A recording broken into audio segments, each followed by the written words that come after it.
100 days 100 scheme சீரீஸில் டே 30 scheme 30 30வது நாள். இன்னைக்கு நம்ம பார்க்க போகிற திட்டம் என்ன அப்படின்னா கலைஞரின் கனவு இல்லம் திட்டம்.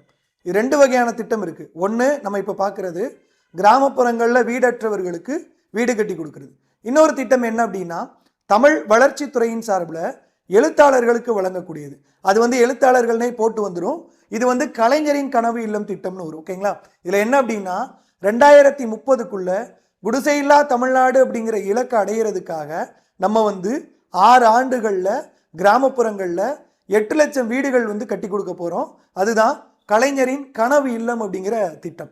6 ஆண்டுகளில் 8 லட்சம் கான்கிரீட் வீடுகள். 2024-25 1 லட்சம் வீடு கட்டி கொடுத்தாச்சு. 25-26 1 லட்சம் வீட்டுக்கு எய்ம் பண்ணியிருக்காங்க. ஒரு வீட்டின் மதிப்பு அப்படிங்கிறது 3.5 லட்சம் ரூபாய். 360 ஸ்கொயர் ஃபீட்டில் வீடு கட்டி கொடுப்பாங்க. ஓகேங்களா? இதுக்கு ஜீவோ ரிலீஸ் பண்ணும்போது இதை தாண்டி இன்னொரு 2 ஸ்கீமையும் பற்றி பேசியிருக்காங்க. குடிசைகளில் வாழும் குடும்பங்களுக்கு நிரந்தர வீடுகள் கட்டித்தரும் முன்னோடி திட்டம் தமிழ்நாட்டில் 1975ஆம் ஆண்டில் தொடங்கப்பட்டது. அதனைத் தொடர்ந்து 2010ஆம் ஆண்டு குடிசையில்லா தமிழ்நாடு என்ற இலக்கினை எய்திடும் வகையில் கலைஞரின் வீடு வழங்கும் திட்டம் தொடங்கப்பட்டது. அப்போ குடிசையில் வாழும் குடும்பங்களுக்கு நிரந்தர வீடுகள் கட்டித்தரும் திட்டம் 1975, கலைஞரின் வீடு வழங்கும் திட்டம் 2010.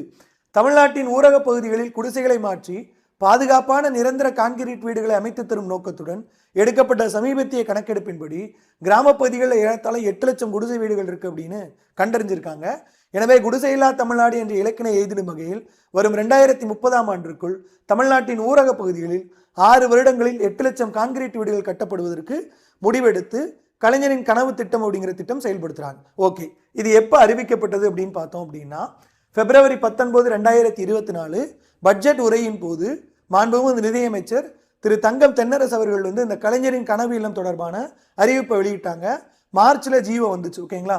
அதன்படி தமிழ்நாட்டில் குடிசை வீடுகளில் குடியிருப்போருக்கு RCC கூறியுடன் கூடிய வீடுகளை கட்டித்தருவதே இந்த திட்டத்தின் நோக்கம். இது 2010ல் கலைஞரின் வீடு வழங்கும் திட்டம் அப்படின்னு தொடங்கினாங்க. இப்போ அதோட மறுபதிப்பு தான் கலைஞரின் கனவு இல்லம் திட்டம் அப்படிங்கிறது. ஸோ இதில் மேற்கொண்டு என்ன சொல்லியிருக்காங்க அப்படின்னா 2025ஆம் ஆண்டுக்குள்ள தமிழகத்துக்குள்ள 1 லட்சம் வீடு 2024-25ல 25-26ல் 1 லட்சம் வீடு. ஓகேங்களா? இதுக்காக 3100 கோடி ரூபாய் ஒதுக்கீடு பண்ணியிருக்காங்க. ஒரு வீட்டுக்கு 3,80,000 ரூபாய் கொடுக்குறாங்க.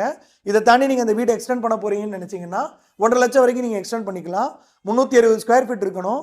இல்லை உங்களுக்கு குறைந்தபட்சம் 200 ஸ்கொயர் ஃபீட் இருந்துச்சு அப்படின்னா மேலே ஒரு மாடி கட்டிக்கலாம். இது எல்லாமே இந்த திட்டத்தில் சொல்லப்பட்டிருக்கு. ஓகேங்களா? ஓகே, காலக் அகாடமியோட GS batch 1899, Tamil batch 1333. Course purchase பண்ணுறவங்க கூப்பன் கோட் யூஸ் பண்ணுங்கள்.